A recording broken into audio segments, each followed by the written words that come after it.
fiidkii hore caawa magaalada Beledweyne ee xarunta gobolka Hiiraan waxaa ka dhacay laba qarax oo ismiidaamin ah oo daqiiqada ay u dhaxaysay.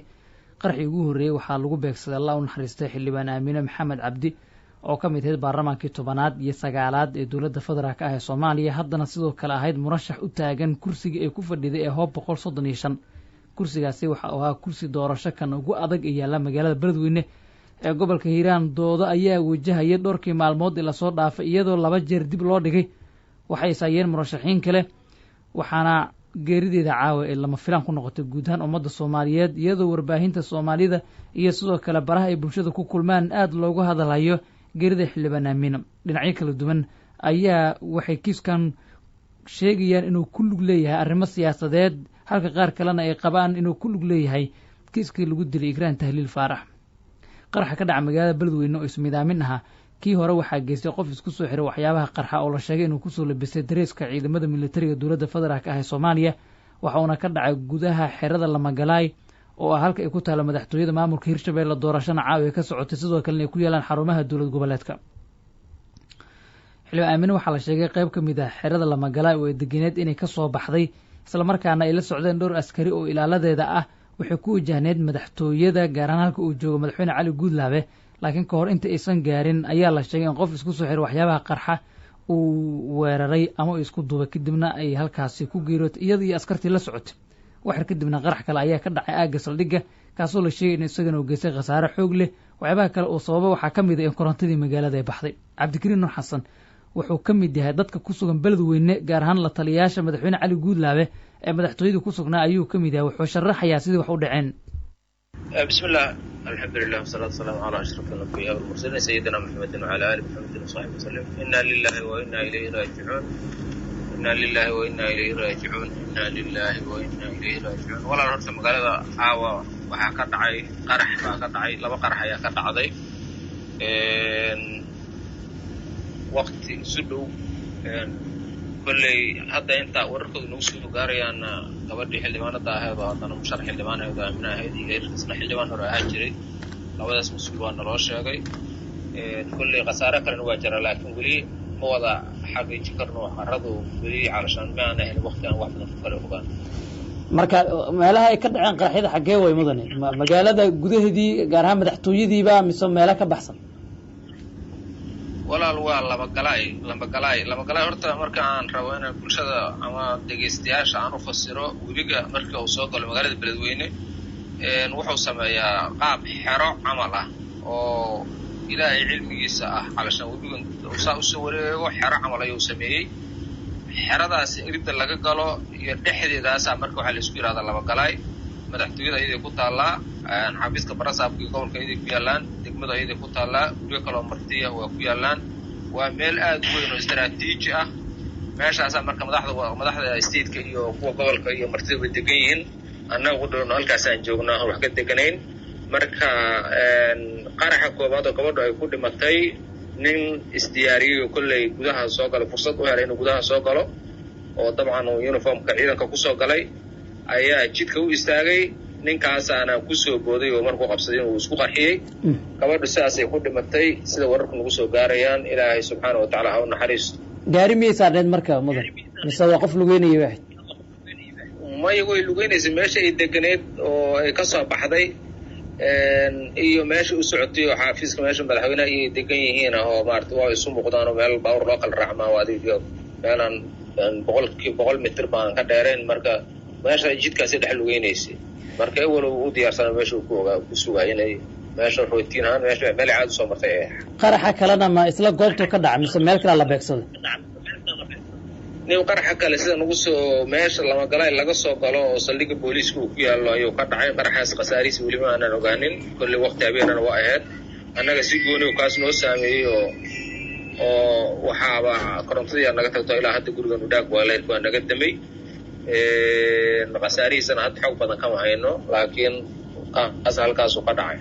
marka eegto mudane, magaaladii waa joogtaaye baaxadda waxa dhacay iyo goobta ay ka dhaceen iyo magaalada dadka martida ee buuxa, maxaa is leedahay khasaaraha? ma wax culus baa ku muuqda mise waa sida la filayo maaho xaaladda waa yasiranta? والله horta Xuseen oo adiga iyo wariyo dhageystayaasha hadaan hawshaas aan ka qanciyo horta qof kasoo bilaadan oo jirkiisa dhiig la keenay waa qasaare culus ama waxa la yiraahdaa waa naf bilaadan oo maartay dhiig Ilaahay subhanahu wa ta'ala oo meesha u geliyo maxsuuna laakiin dabcan hadda sidaan wararka ugu soo gaarayna laba qofood oo muhiim ah oo dib magacooda u soo guday mas'uuliyiin ah jiray oo xildhibaano hore ahay iyo gobol sadan ka sheekeynayay kulli qasaaraha kale already waxaa isleeyahay meesha qarxu ka dhacay 200 ama 300 in ku dhow mitir waa noo jira waana soo tumayo hadda waxa weeye korontiidina waa ka tagtay daaqadihii iyo faqaleeridina waa ka soo tumay ciid iyo boorka dhaxiyay marka Ilaahay subhanahu wa ta'ala ayaan u baryeynaa inta dhimatay oo naxariisto amiin ya rabbi allah naxariisto xildhibaan Aamina Maxamed Cabdi oo golaha shacabka ee baarlamaanka Soomaaliya ka dhinacyo kala duwan ayaa ka hadlay qaarkood way ka tacsiyeen qaarkoodna waxay tuhun galiyeen geerideeda waa sida uu falkaasi u dhacay hadda ku hormaro madaxweynihii hore ee maamulka Hirshabelle Maxamed Cabdi Waare ayaa qoraal u soo dhigay bartiisa Twitterka waxa uu kaga hadlay xaaladda magaalada Beledweyne caaw ee ku sugan tahay gaar ahaan weerarkii lagu dilay allah u naxariistay xildhibaan Aamina Maxamed Cabdi qoraalka oo soo dhigay oo af Ingiriis ku qornaa waxa uu yiri macaadiba in dadka dhaliila villa Soomaaliya ay dilaan al-shabaab miyaan aqbalnaa tan oo aan ka dhaqaaqna waa ayo al-shabaab hadda kani waa dil ay fulisay villa Soomaaliya wax ka yar ma jiro oo ay dadku ku qanci karaan ayuu yiri allah u naxariistay ayuu sidaas oo kale qoraalkiisa raaciyay abukaato Cumar Dhagi oo la taliya dhinaca qaanuunka ee madaxweyne Farmaajo ayaa isagana qoraal oo soo dhigay bartiisa Facebook wuxuu ku yiri xildhibaan Aamina allah u naxariisto dilkeedu waxa uu fariin u yahay dhammaan dadka Soomaaliyeed ee damiirka leh una dooda in Soomaaliya noqoto dal lagu dhowro xuquuqda aadanaha Soomaaliya waxay isu bedeshay Soomaaliya waxa isu bahaystay kooxo argagixiso ah iyo kuwa la shaqeysta oo siyaasadda Soomaaliya taladeeda raba inay ku haystaan aamusinta codadka dadka doonaya in dalka laga hirgeliyo dawlad dimuqraadi ah waxaan tuhunsanahay in xildhibaan Aamina dilkeedu la xiriiro kiiska Igraan iyo dadkii ku eedeysnaa ayuu yiri madax kala duwan ayaa sidoo kale ka tacsiyeeyay ra'iisul wasaaraha Soomaaliya Injineer Maxamed Xuseen Roble waxa uu yiri waa fal aad looga xumaado oo naxdin leh waxaan ugu tacsiyeenayaa guud ahaan ummadda Soomaaliyeed falkii argagax lahaa ee caawa magaalada Beledweyne ka dhacay oo dad Soomaaliyeed ay ku dhinteen qaybna ka ahayd xildhibaan Aamina madaxweynihii hore ee Soomaaliya Sheekh Shariif Sheekh Axmed madaxweynihii hore ee Soomaaliya Xasan Sheekh Maxamuud xubno siyaasiyiin ah xubno ka tirsan golaha shacabka ee baarlamaanka iyo dad kala duwan ayaa ka tacsiyay geerida xildhibaan Aamina codkan hadda soo socda ee aad dhageysan doontaan waa sheeko ama hadal kooban oo xildhibaan allah u naxariistay Aamina Maxamed Cabdi bilooyin ka hor jiris waxay kaga sheekeynaysaa taariikhdeeda waxaa qayb ka ah waxyaabaha ay sheegayso in ay ahaan jirtay macallin dugsi quraan xaafidul quraan sidoo kalena ay dooran lahayd in ay Muqdisho oo ay ku dhalatay ku barbaartay ilaa xil qaran ay ku qabatay in ugu dambeynna dalkeeda ay ku geeriyooto laguna aaso caawayeysa ku geeriyootay Soomaaliya macallin dugsiyaan ahaa intaanan noqonin macallinka iskuulka markan xildhibaannimada ku soo biirayay waxaan ka shaqaynayay hay'ad oo aan anagoo waliba xildhibaan ah kadib aan istiqaaladeeda geeyay laakiin waxa iigu horeysay aniga magaaladan Muqdisho hal maalin kama aanan bixin maalinkan ku dhashay ilaa iyo intaan aan ku soo dhamaado ayadaan wax ku dhex bartay ayadaan mas'uul ku dhex noqday waxaan ka soo shaqayn jiray oo aan shaqadeydii ugu horeysay ku bilaabay oo ama ani dhidid aan shaqaysto aan ku bilaabay macallin 6 sano ayaan waxaan macallin ka ahaa iskuul almasal la dhaho ardaydii aan wax soo baray maanta qaarkood ama xafiisaday iiga hor imaadaan ama meel kasta oo aan tago wasaaradaha anigoon aqoonin xitaa ay dhahaan macallin mana taqaanaa mana xasuusan karo mana garan karo waxaan ahaa 6 sanaan macallin ahaa 2 sano oo kaleetana waxaan ahaa maamulo iskuul Sheekh Cabdi Samad Commercial Secondary School dhahaaya ayaan waxaan ka ahaa maamulo iskuul 7 sano ama 8 sano waxaan ku soo qaatay bahda waxbarashada taasaa keentay inaan aan arrimaha bulshada up to now aan ka shaqeeyo oo wasaaradda waxbarashada aan xiriir la lahaado oo ah inaan ayada oversight kareeyo waayo waxaan dareemi karaa dhibaatadii waagan ardayga ahaa aniga i haysatay ardayda Soomaaliyeed iyo waalidiinta Soomaaliyeedna haysan karta dabcan anigana macallin aad u adagaan ahaa waxaan xasuustaa arday jeego u jarantahay galaaskayga ma soo gali jirin gabar goonna gaaban wadatana galaaskayga gabar goonna gaaban wadatana galaaskayga ma soo gali jirin waxyaabaha ay ardayda igu dhibsadeen ay ka mid tahay intaas waxaa iiga horreysay macallin dugsiyaan ahaa intaanan noqonin macallinka iskuulka. waxaan xasuustaa mararka qaarkood oo aan la yaabaa xaafadan deganahay ayaan macallinka dugsiga ilmaha meel dhaadheer ee mararka qaarkood oga imaadaan. ardayda qaar ka mid ah ayaa waxay yihiin familada ama dadka qoryaha haysto awoodda meesha ku leh. hooyada iyo islaamo kala isla socdo oo meel aadayo isbaara loo dhigtaa, hooyada isbaarada looma dhigto. waxaa la dhahaa macallin aamino hooyadeed waay, lagama qaato. heer marka waxay gaartay islaamaha markay soo baxayaan hooyada ay alaabtii oo dhan ay u dhiibtaan iyo lacagihii oo dhan. waxyaabaha marka oo aan la yaabay oo aan dalkan kala soo kulmay, isbaaruu dhiganaya haddana wuu igu tixgelinaya inaan macallinkiisii ahay ama aniga hooyada ay tahay oo maclimadiisii aan ahay.